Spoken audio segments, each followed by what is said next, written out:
ఆరోగ్యకరమైన స్నేహం. స్వస్థమైన సమాజంలో ఇద్దరు బెస్ట్ ఫ్రెండ్స్ స్వాతి మరియు నాగశ్రీమణి వెల్నెస్ కోచులుగా పనిచేశారు.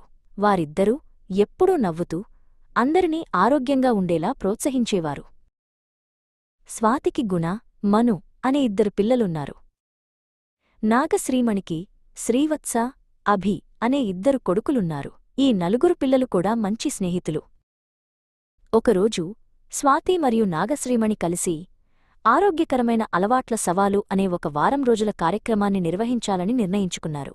సమాజంలోని ప్రజలందరూ చాలా ఉత్సాహంగా ఉన్నారు.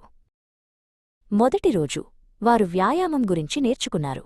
ప్రతి ఉదయం వ్యాయామం చేయడం వల్ల శరీరం బలంగా ఉంటుంది అని స్వాతి చెప్పింది. పిల్లలందరూ ఉత్సాహంగా వ్యాయామం చేశారు.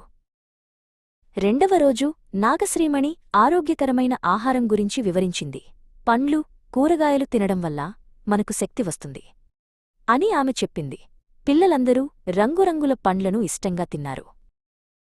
మూడవ రోజు వారు ప్రశాంతంగా ఉండటం గురించి నేర్చుకున్నారు. కొద్దిసేపు కళ్ళు మూసుకుని నెమ్మదిగా శ్వాస తీసుకోవడం వల్ల మనసు ప్రశాంతంగా ఉంటుంది అని స్వాతి వివరించింది. నాల్గవ రోజు మంచి నిద్ర గురించి తెలుసుకున్నారు. ప్రతి రాత్రి త్వరగా పడుకోవడం వల్ల మన శరీరం విశ్రాంతి తీసుకుంటుంది అని నాగశ్రీమణి చెప్పింది. పిల్లలందరూ త్వరగా పడుకోవడానికి ప్రయత్నించారు. ఐదవ రోజు వారు నీరు త్రాగడం యొక్క ప్రాముఖ్యతను నేర్చుకున్నారు. రోజుకు కనీసం 8 గ్లాసుల నీరు త్రాగాలి అని స్వాతి చెప్పింది. అందరూ నీటి సీసాలను వెంట తెచ్చుకున్నారు.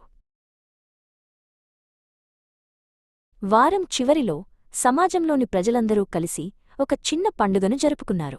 ప్రతి ఒక్కరూ తమ కొత్త ఆరోగ్యకరమైన అలవాట్లను పంచుకున్నారు. స్వాతి మరియు నాగశ్రీమణి స్నేహం, వారి పిల్లల మధ్య బంధం మరింత బలపడింది. ఆ సమాజం ఎప్పటికీ ఆరోగ్యంగా, సంతోషంగా ఉంది.